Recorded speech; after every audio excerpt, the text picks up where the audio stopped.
Be ready, 10 seconds to go.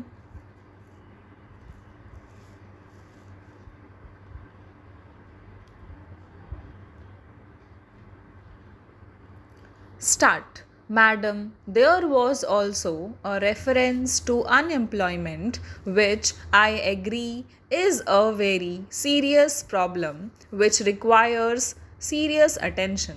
Our government has certainly given it the desired attention and taken up those programs which have helped in generating employment both in the rural areas and in the urban areas.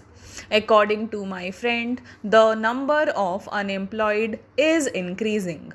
Maybe compared to 1947 and now, yes, but he must not forget that the India of 2000 is not the India of 1947.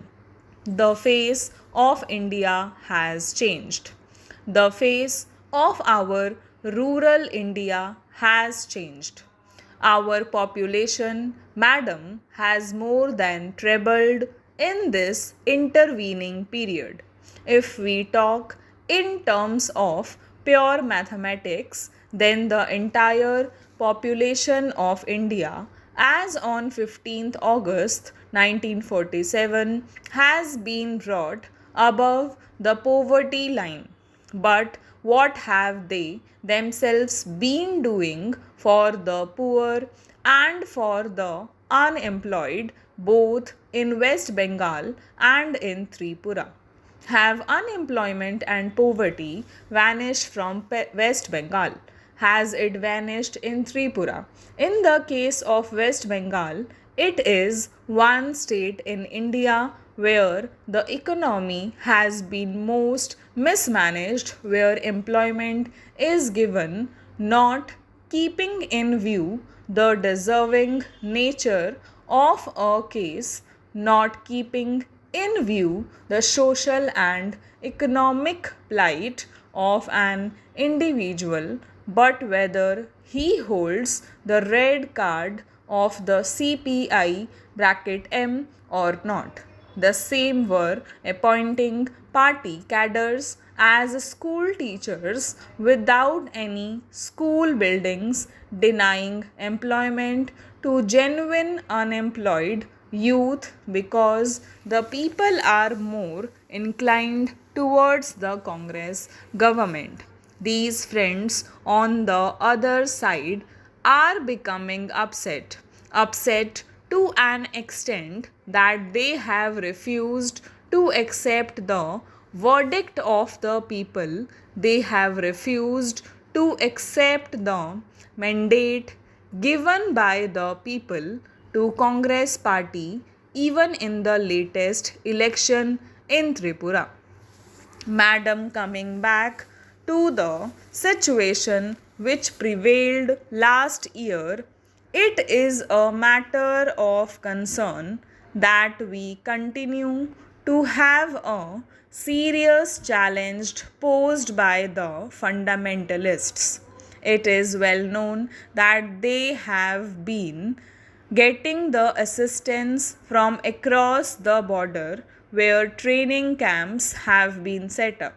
They are getting weapons from there, and innocent people, including women and children, are becoming increasingly the victims of such forces.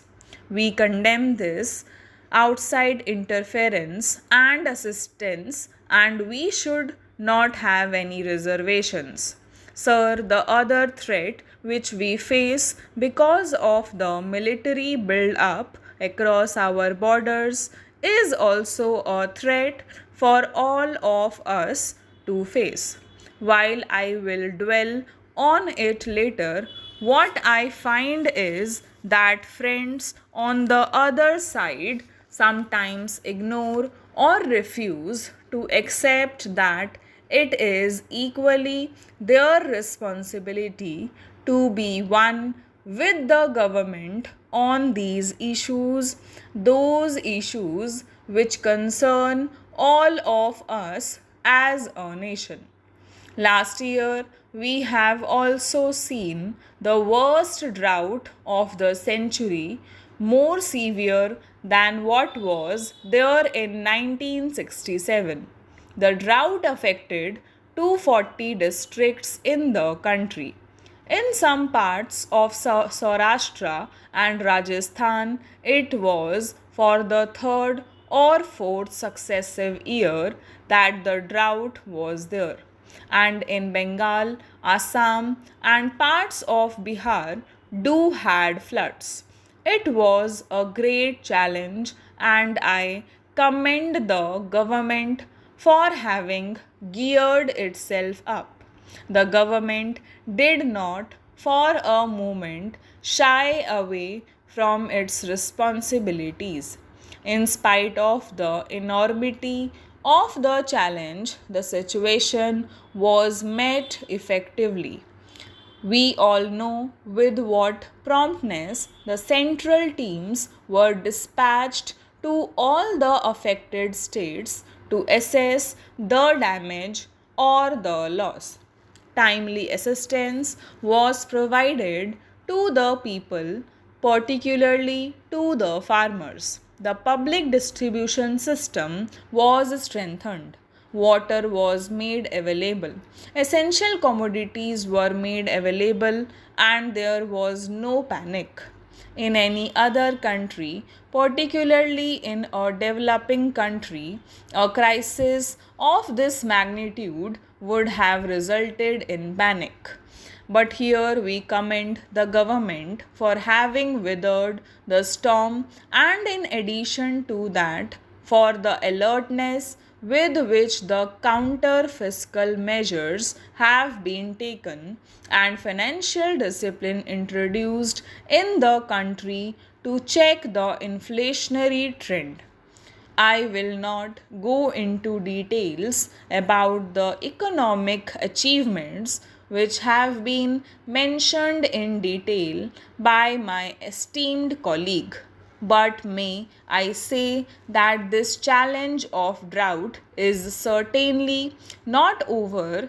We must never be complacent. We have to invoke the latest technology to unearth our hidden groundwater resources. We have to ensure adequate growth in production of fodder and also strengthen our public distribution system.